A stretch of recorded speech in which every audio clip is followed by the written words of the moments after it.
When I was an active believing Mormon, I didn't really run into very many non believers.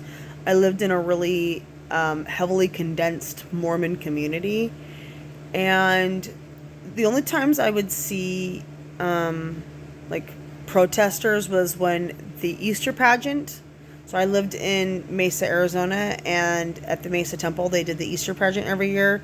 And so when I would go to that, like that's when I would see protesters against Mormonism, and that's about it, really. Honestly, the only time I really came across that, it was actually my brother. I have a brother and sister. I have several. I'm the oldest of 7 kids, so I have lots of brothers and sisters. But I have a brother and a sister that, while I was still pretty active, they had already left the church, and one day they said something to me that was like considered to be like maybe like anti-Mormon kind of a thing, and I became defensive because when you grow up Mormon and still believing, you will defend the church. Like nothing anyone says will ever like go into your mind as something to think about, like critical thinking. Like you're just like, nope, like that this is anti-Mormon, like you're speaking ill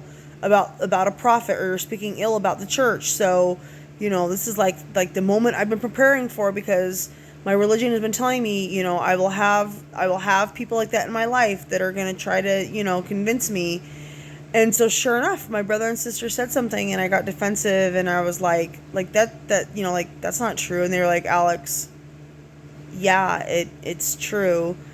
And I remember asking my sister, I was like, well, like, where did you even, like, hear that from? In fact, I really wish I knew exactly what it was about. I know it was about Joseph Smith.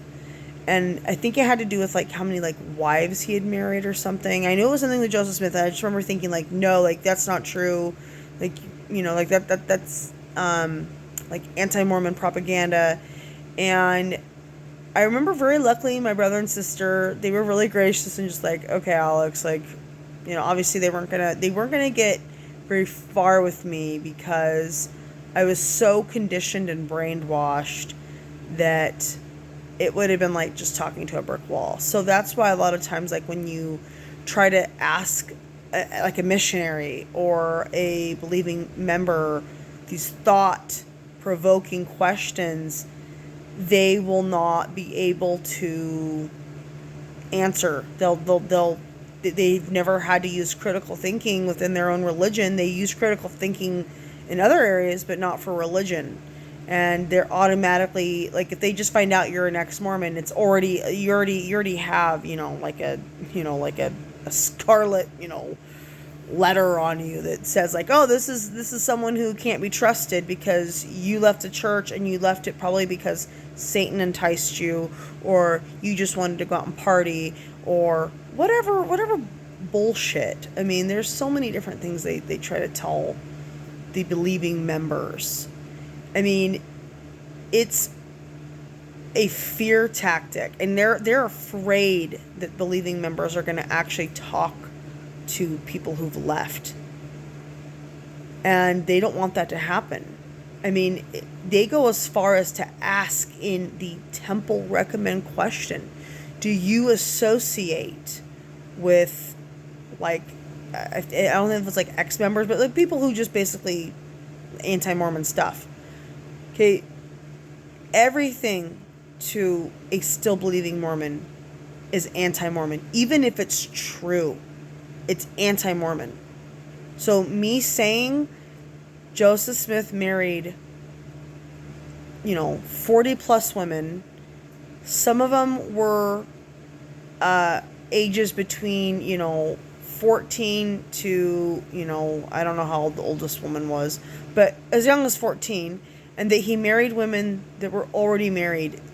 That's going to trigger most Mormons, me just saying that. They're going to come up with excuses. Well, everyone got married to young girls at that time. He was like 30-something and already married to lots of other women. Or just even if he was just married to one woman at the time. I know he's married to Emma.